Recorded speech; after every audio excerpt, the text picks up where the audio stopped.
Good afternoon, beautiful people. I'll start all over because I teach middle school, and I'm used to hearing people blink back at me. So, good afternoon, beautiful people. Oh, there we go. Nicely done. Thank you. So today we're here to introduce Remake Learning, a play that we wrote in 5 acts. So we're really going to bring back the muses, and that's what we believe our role is here, to activate really what our hearts imagine to be as a more beautiful world, what we know beyond cognitively, but what we really believe in our hearts that we can actually help change and manifest. And that's our role today. To inspire you with idealized possibility, to inspire you with past success, to inspire you with a call to arms.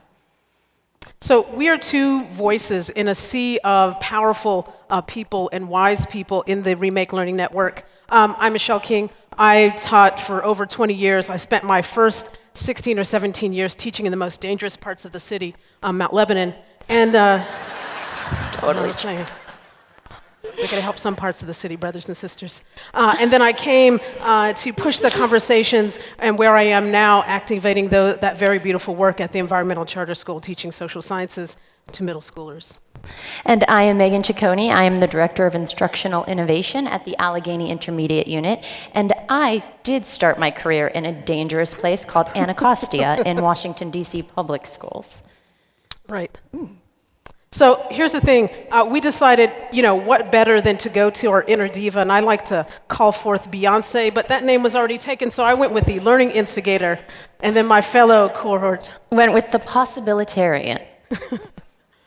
And so we're here to talk about Remake Learning, really this beautiful artwork where we leverage community assets to advance learning innovation very strategically through formal and informal learning environments, by catalyzing strategic stewardship, learning, research, and advocacy groups, innovation, research, and development organizations, and of course, entrepreneurial support and commercial interests. Excellent.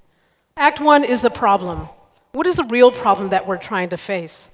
And one problem is simply the distress of our current public education system. We are constantly bombarded by this distress, whether it be in the faculty lunchroom with educators discussing it, parent and community organizations, WESA really looking at what's happening in education.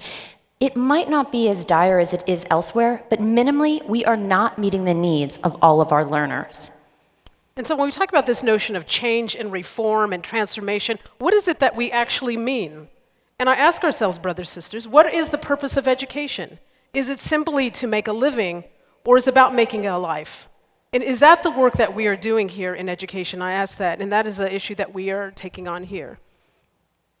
And that has led to a tremendous amount of complexity when we don't really have a purpose, a central purpose of why we're doing what we do. So what do we do in this age of tremendous amount of information and complexity? We might say to ourselves, hey, right? This is a big hot mess. I don't want to have anything to do with it. Except for no truth seeker ever said that. We, brothers and sisters, have taken on questions that may not be ever achieved in our lifetime. Rilke said to live the questions, and perhaps along the way we find the answers. And that is the torch that we carry in the work that we do. So we took on the hard question. We did, and really, before we even took it on, we had some like-minded, forward-thinking individuals get together over coffee, which I personally think is the common denominator of all great ideas. And they had coffee in the morning starting in 2007, and they created this network that at that point they identified as the Kids and Creativity Network. And over the last 8 years, it has morphed into the Remake Learning Network, a network that we can all be members of. And so we identified that there was a time for change, but we didn't necessarily start answering the tough questions. We had to stop and think. We had to actually create and craft those questions. What needs to change? And so naturally, we decided to tackle the meaning of life. Well, sister, we got to back that down because that's like way too big. You sure? Yeah, I think a little bit. So we didn't actually tackle the meaning of life. What we decided was the necessary question is, how might we activate the brilliance of our community? Perhaps in the way that we phrase things is where we find ourselves in another. Because isn't that what we're doing in all of our work? Trying to activate the brilliance and tremendous wisdom that we have around us. Act 2, the constraints. So what are we dealing with? We are dealing with, first and foremost, something that we're often not taught about in life, but that things are uncertain and that things will always change. That in fact, nobody probably when they were born envisioned themselves being at this spot at this time, right? Because if we meet new people and things change and the economy change and the political systems change, but that we are often dealing with this notion of uncertainty and how do we deal with it? Well, that leads to a tremendous amount of where we are right now, a tremendous amount of volatility, complexity, ambiguity. And how do you think about that in a system like public education that historically has been great at cannibalizing change?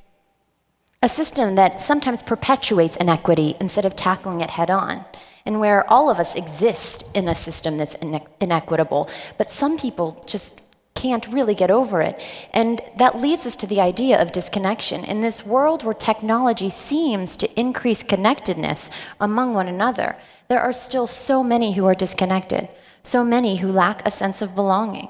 And so how do we pull this together? How do we take these constraints and turn them into opportunities? Act 3, rethinking education.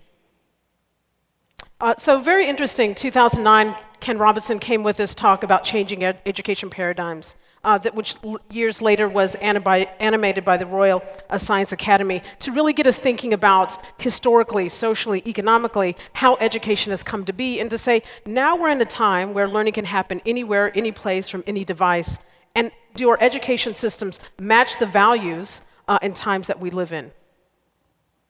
And I was really struck by this graphic.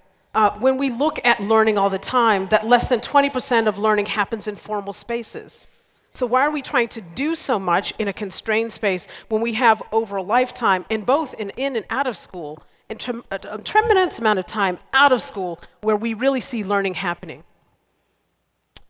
So if we think about it, perhaps our metaphors, which are kind of underlying in the way that we think about things, are not really matching what we're trying to get at. Ask ourselves, why have we accepted winners and losers in the system of education? Why would we ever accept one number one school, brothers and sisters? Because that allows us to have losers as other schools. But perhaps there are other metaphors that help us govern and get to what we want.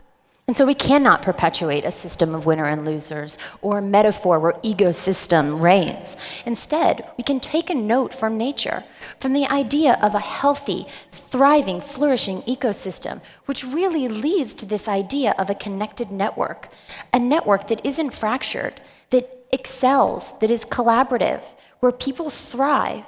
And I understand that that looks messy, but with some deep retrospection, you can start to see a connected learning environment emerge. So out of MacArthur Foundation Digital Media and Learning, they began to map out what young people were doing, that they were learning in all these places in ways that were beyond the classroom, through their interest and passions. You know, think about it, the person that skateboards, that's doing that over and over again and learning and then putting a video on YouTube and then teaching somebody else, that what is happening in our kind of inner lives of young people? And how can we kind of activate that? And let's go old school, brothers and sisters, and talk about Aristotle when he said eudaimonia, and creating the conditions for thriving, that really education and learning is about human flourishing. And so it's never too late to love. As Greg Bear so eloquently and passionately shared with us moments ago, we can instill a love of learning for all students, for all adults, for all learners. And together, we can actually take on Act 4, the remaking of education. And so we strategically identify as members of this network, this Remake Learning Network, and some past success demonstrate that we can move further with this. The Allegheny Intermediate Unit Center for Creativity, generously supported by the Grable and Claude Worthington Bentham Foundation, have infused free instructional innovation in schools, out of schools, for informal and formal learners and teachers. I think Hear Me is a quite beautiful project. You know, if you really want to know what a society is doing, listen to its young people and listen to them reflect back the world that they live in. Hear Me has recorded through audio and video of the stories of young people talking about education, talking about food deserts, talking about police brutality, violence, a whole host of subjects. what better way to actually know what's happening in communities than to hear it through the prism of our young people? And so this network not only looks at organizations and formal institutions, but it has also inspired people to have a sense of agency to do this work. Nina Barbuto in Garfield and Assemble is dedicated in that space of activating and has embedded herself in that community to bring arts and science and technology to infuse this connection across communities. We also bring an outside organization like the Institute of Play from New York that also has Quest to Learn in Chicago to really take educators and people interested in education in Pittsburgh and create its own gamification hub. And so we can look at how kids learn. They don't all learn in the same way. Another great example is the Children's Museum's Make Shop. It is the most beautifully poignant picture of intergenerational play and learning at hand. And of course, the labs at the Carnegie Library of Pittsburgh. Beautiful. So that I think libraries are beautiful, and if anything, they should be what education is not in some ways. The beauty in being lost, of finding your way. And the libraries are now metamorphosizing not just in books, but for us to produce art and video and all kinds of things, coding, and using that space as a way to build learners and have them expand and take their work outside into the community. And then there are individuals like Justin Alio, a former colleague from the Environmental Charter School, who's now the Director of Innovation at Montour, and what he's doing in Montour and activating not just in his community, but in surrounding communities to come and be in service and to learn together. And of course, the Heinz History Center, where students are actually asked, what are the qualities and attributes of becoming a STEM instigator? And they come up with words like brave, empathetic, confident, curious. This elucidates what we want of our learners. And finally, but certainly not last, the Sprout Fund, the steward of the Remake Learning Network. The Sprout Fund is dedicated, a nonprofit, dedicated to grant giving and catalyzing creative individuals and innovation. And so we bring us to our final act, the call to arms. I think there's, this notion Lakoff and Johnson talk about love is a collaborative work of art. And I think about love asks us to do more than what is required. Love asks us to extend that beyond generations. And so we look at the wisdom of our elders and Maya Angelou, who said, "My mission in life is not merely to survive, but to thrive, and to do some with some passion, some compassion, some humor, and some style." And so we ask you, brothers and sisters. And so we ask you just how might you activate those you lead, those you serve, those who self-identify as members of your network, of your organization? Because another ancestor always said, "Won't you be my neighbor?" We together can be better neighbors. We can catalyze the learning. We can increase the community. We have been given such an amazingly powerful invitation by Fred Rogers to activate the brilliance of our community. Very good. So the Remake Learning Network, informal, organic, purposeful, intentional, and surprising, asks us to do what we do every day.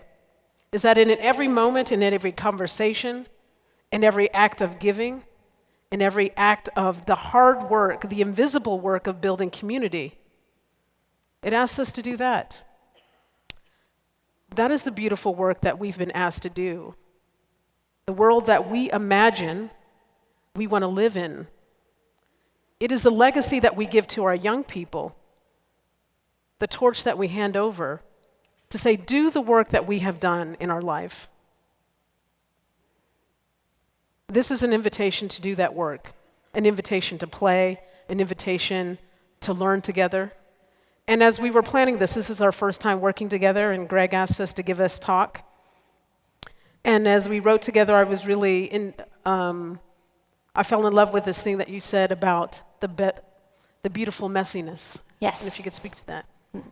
Learning and this network is messy, and at times it can almost seem overwhelming, but there is a beautiful, graceful dance of learning, of collaborating that is evinced through this work, through this network. We are better together. We are more powerful together. And so we invite you today to self-identify as a member of the Remake Learning Network, because only through this network can a learning instigator and a possibilitarian who have never worked together before, let alone spoken on a stage, have come together, written a play, and asked you to be inspired to help Pittsburgh thrive. Thank you. Good job.